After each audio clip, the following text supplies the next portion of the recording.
Sesuai yang saya kasihi, kita berjumpa lagi pada hari ini, hari Kamis tanggal 2 Juli tahun 2020. Kita akan bersama-sama merenungkan firman Tuhan. Untuk itu mari terlebih dahulu kita berdoa. Ya Tuhan, kembali kami datang kepadamu di dalam perenungan firman Tuhan pada hari ini.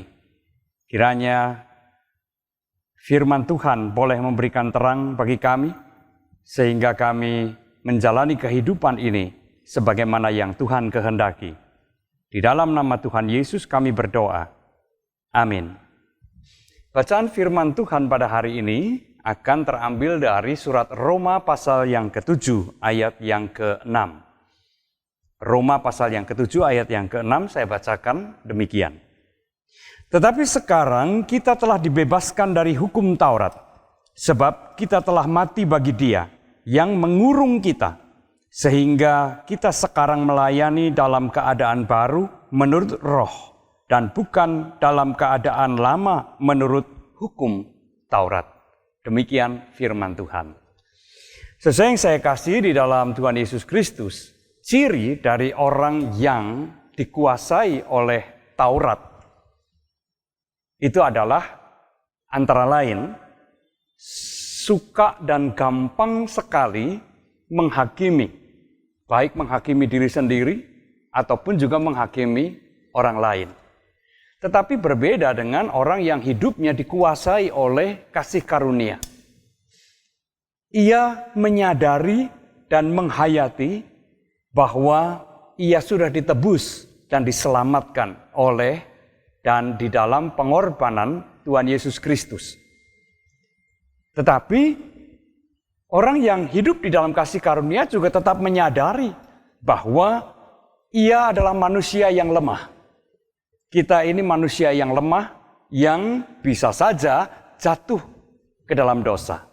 Tetapi bedanya adalah bahwa hal itu, kesadaran akan kelemahan dan ketidaksempurnaan kita, itu tidak menghantui kita. Tidak menguasai kita sehingga hidup kita hanya dipenuhi dengan rasa cemas, takut, khawatir, jatuh ke dalam dosa dan sebagainya.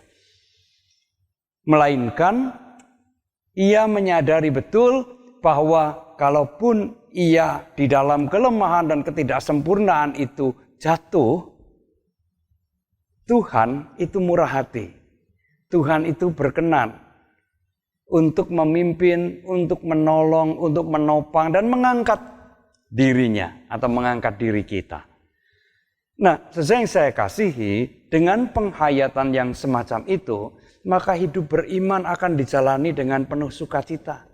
Bukan dengan ketakutan, bukan dengan kecemasan, bukan dengan dibayang-bayangi oleh penghukuman dan penghukuman dan penghukuman. Nah, kalau kita menghayati kehidupan kita dengan penuh sukacita seperti itu, maka kita akan melayani juga dengan penuh sukacita. Segala sesuatu yang kita lakukan, akan kita lakukan dengan penuh ketulusan. Bahkan juga kita akan melakukan yang terbaik, memberikan yang terbaik. Baik buat Tuhan, buat diri sendiri, ataupun juga buat sesama. Inilah hidup yang dikuasai oleh kasih karunia. Oleh karena itu, saudara-saudara, buanglah mentalitas Taurati, yaitu hidup yang dikuasai oleh Taurat. Kita tidak lagi dikuasai semacam itu, melainkan mari kita hidup di dalam kasih karunia yang Tuhan Yesus sudah anugerahkan kepada kita. Amin. Mari kembali kita berdoa.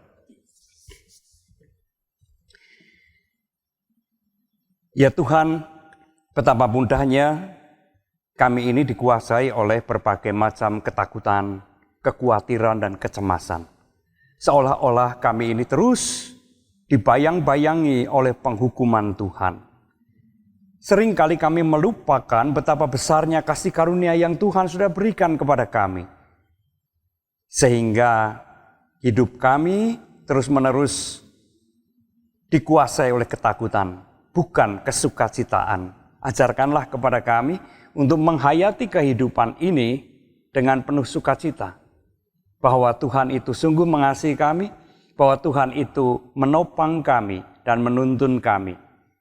Biarlah apa yang kami lakukan di dalam kehidupan kami senantiasa dilandasi akan penghayatan ini, bahwa kasih karunia itu telah melimpah di dalam kehidupan kami, supaya hidup kami juga boleh diliputi dengan rasa syukur dan sukacita, serta semangat melayani Tuhan maupun sesama kami. Di dalam nama Tuhan Yesus kami berdoa. Amin.